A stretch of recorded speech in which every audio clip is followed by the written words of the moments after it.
ભગવાન શ્રી રંગ અવધૂત ગુરુ મહારાજના ચરણ કમળોમાં મારા કોટી કોટી વંદન. ભગવતી મા રૂકમાંબા અને શ્રી વિઠ્ઠલપંથજીના ચરણ કમળોમાં મારા કોટી કોટી વંદન અને આપ સૌને ગુરુદેવ દત્ત. એક આધાર કીર્તારનો જગતમાં એ પ્રભાતિયામાં આગળ વધીએ. ગઈ વખતે શરીર રચનાની દિવ્યતા વિશે વાત કરી. તેના અનુસંધાનમાં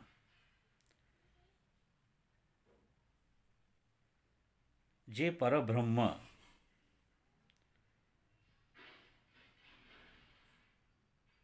અધિષ્ઠાન રૂપ છે, જે બાપજીએ લખ્યું છે, આંખની આંખ જે કાનનો કાન જે, એટલે કે દરેક કર્મેન્દ્રિયો અને જ્ઞાનેન્દ્રિયોનો અધિષ્ઠાતા એ પ્રાણતત્વ છે. એ પ્રાણતત્વને ભૂલીને બીજા આધારો તરફ માણસ દોટ મૂકે છે. એ આધારો શોધવા માટે, એ આધારો લેવા માટે એ મથામણ કરે છે. અહીં બાપજીએ લખ્યું છે કે ચિત્ત જે ચિંતન કરે છે, બુદ્ધિ જેનો નિશ્ચય કરે છે, મન જે વિચારો કરે છે, એ બધી જ ક્રિયાઓ પ્રાણતત્વને આધીન છે. ચૈતન્ય જે દરેક પ્રાણી, પશુ, પક્ષી, જીવજંતુના રહેલું છે, એ પ્રાણતત્વ આ બધું ઇન્દ્રિયો પાસે કરાવે છે. એટલે કહ્યું છે બાપજીએ કે કાનનો કાન જે, આંખની આંખ જે, એટલે કે એની પાછળ રહેલું પરબ્રહ્મ તત્વ, આત્મતત્વ, એને માણસ ભૂલી ગયો છે, એને વિસારે પાડી દીધું છે અને બીજી વસ્તુઓની પાછળ પાછળ ફરે છે. અહીંયા લખ્યો છે શબ્દ કે અન્ય વાંસળ ફરે, રતનને છોડીને રાખ લીધી. જે રત્ન છે એ આત્મતત્વ છે, ચૈતન્ય છે, પરબ્રહ્મ છે, જે સમગ્ર બ્રહ્માંડમાં વ્યાપ્ત છે, એને ભૂલીને, એટલે કે રતનને ભૂલીને માણસ રાખ પાછળ ભમે છે. રાખ એટલે આપણું આ ભૌતિક જગત, માયા વેષ્ટિત જગત. એ પૂજ્ય બાપજીને મન રાખ છે, જ્યારે પરબ્રહ્મ એ રતન છે. એટલે બાપજી કહે છે કે રતનને છોડીને રાખ લીધી. મૂર્ખ માણસો છીએ આપણે બધા, એટલે રાખ પાછળ દોડ્યા કરીએ છીએ, રતનને વિસારે પાડી દીધું છે. મારા માતામહે એક મુક્તક રચેલું, એમાં એમણે લખ્યું કે અવસ્તુને વસ્તુ લહી, વસ્તુ પડી વિસાર, જાય પ્રપંચે જગ વહી, તજીને તત્વ વિચાર. અવસ્તુને વસ્તુ માની લીધી છે, જે ખરેખર અવસ્તુ છે, એટલે કે વસ્તુ છે જ નહીં. એ અવસ્તુને આપણે વસ્તુ માની લીધી છે, અને ખરેખર જે વસ્તુ છે પરબ્રહ્મ, એ વસ્તુને આપણે વિસારે પાડી દીધી છે. એ મારા માતામહે એ પંક્તિમાં લખેલું કે અવસ્તુને વસ્તુ લહી, વસ્તુ પડી વિસાર, જાય પ્રપંચે જગ વહી, તજીને તત્વ વિચાર. એ જ વાત પૂજ્ય બાપજીએ અહીં કરી છે.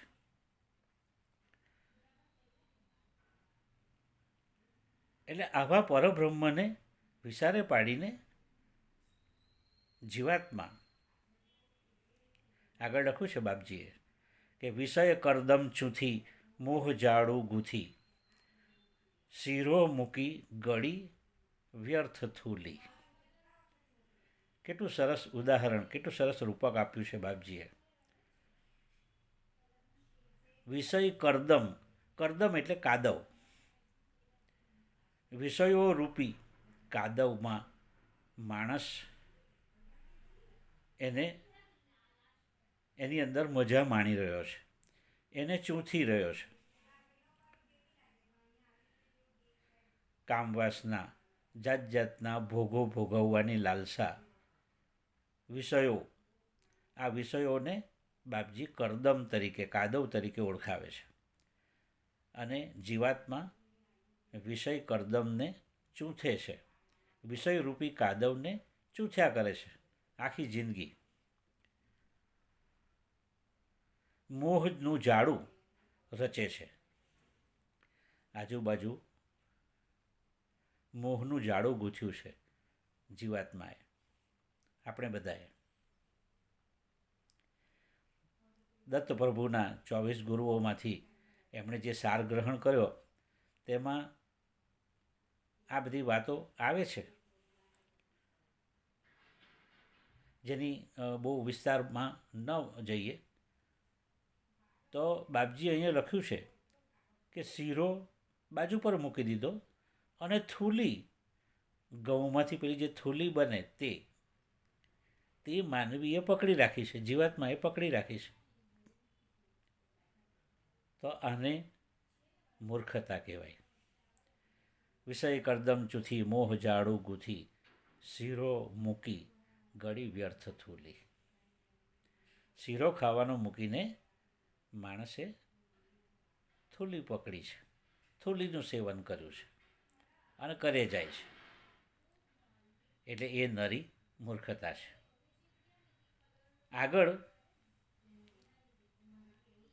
બાપજી જણાવે છે, અહીં આટલી વાત કરીને બાપજીએ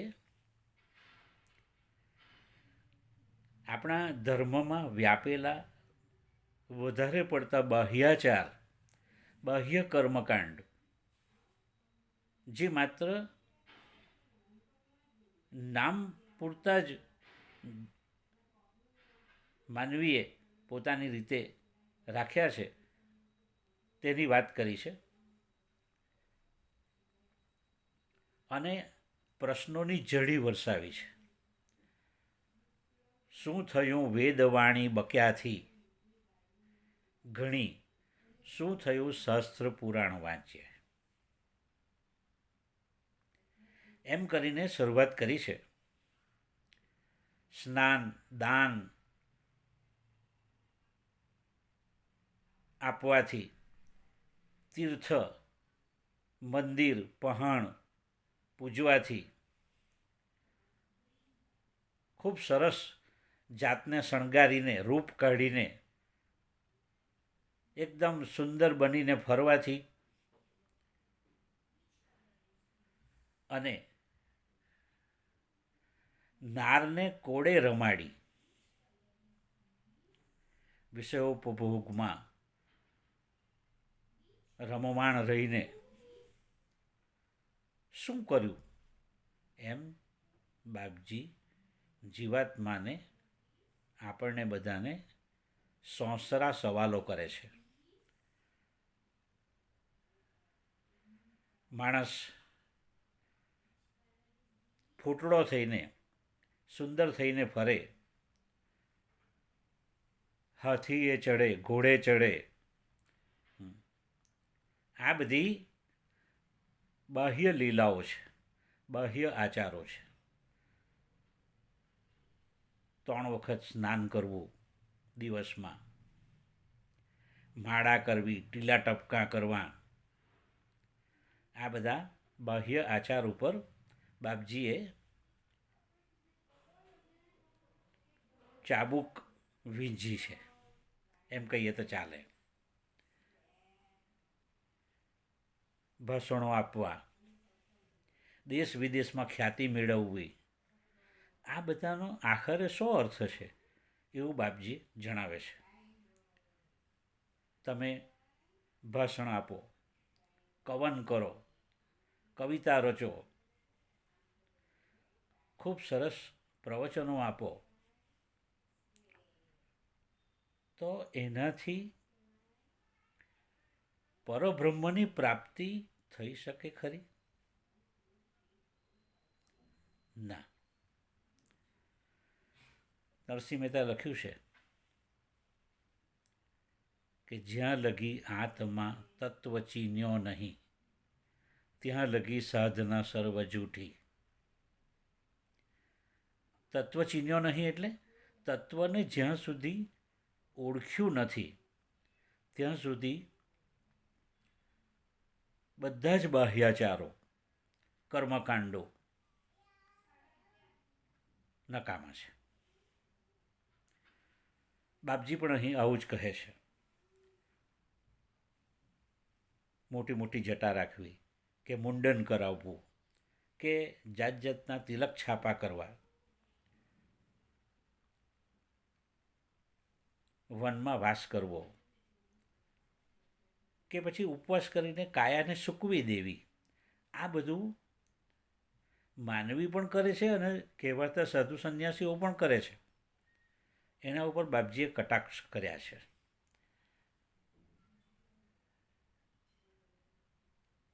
માળા ફેરવીએ આપણે, પણ ચિત્ત બીજે હોય તો એ માળા ફેરવવાનો કોઈ અર્થ નથી.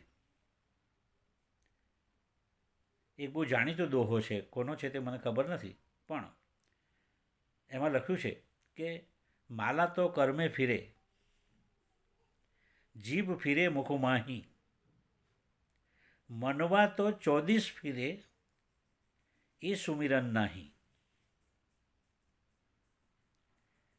હાથમાં માળા ફરતી હોય, મોઢામાં જીભ ફરતી હોય, રામ રામ રામ રામ રામ.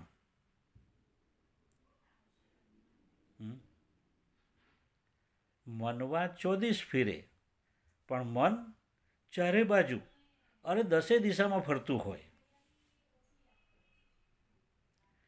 તો એને નામ સ્મરણ કહેવાય? ના, એ નામ સ્મરણ નથી. માલા તો કર્મે ફિરે, જીભ ફિરે મુખમાહી, મનવા તો 24 ફિરે, એ સુમિરન નાહી. ખાલી બે જ પંક્તિમાં કેટલી ગહન વાત કરવામાં આવી છે. અહીંયા બાપજીએ પણ એ જ વાત કરી છે કે જો વેદનું મૂળ જે પરબ્રહ્મ છે એને જો સમજી ન શક્યા, શાસ્ત્રનો જે સૂર છે, શાસ્ત્રનો સૂર એટલે શું?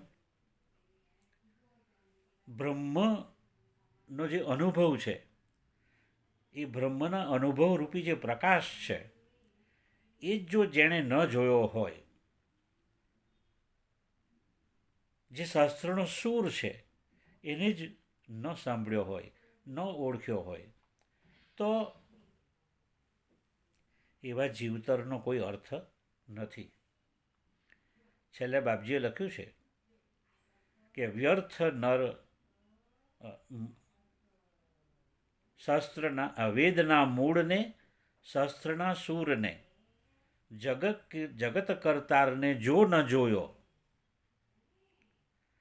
તમે વેદના મૂળને નથી જાણ્યું, તમે શાસ્ત્રના સૂરને નથી જાણ્યો, જગત કીર્તારનું કોઈ પણ જાતનું તમને આભાસ સુદ્ધા નથી થયો, તો એવા જીવતરનો કોઈ અર્થ નથી. છેલ્લે બાપજી લખે છે કે વ્યર્થ નર અવતરી, માતૃ યૌવન હરી, રંગ ચિંતામણી જન્મ ખોયો. આખી પંક્તિ એકદમ સરળ અને સ્વયં સ્પષ્ટ છે કે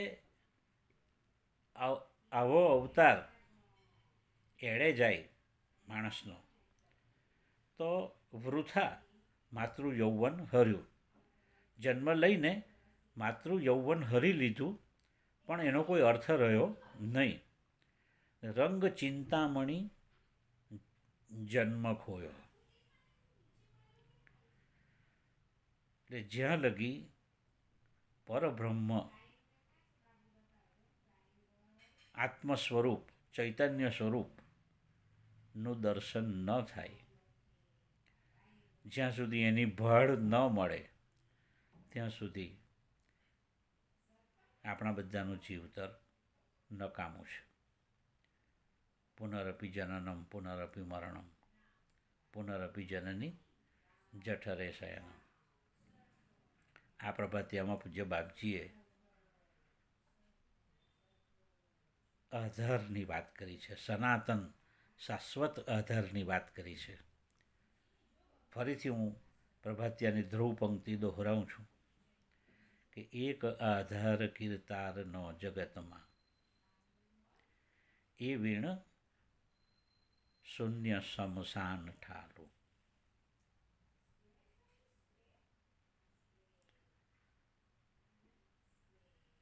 પરબ્રહ્મનો આધાર જ એકમાત્ર શાશ્વત આધાર છે,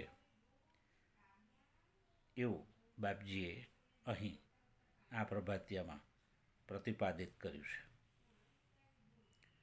મને જેટલું આવડ્યું, જેવું આવડ્યું તેવું આપની સમક્ષ રજૂ કર્યું છે.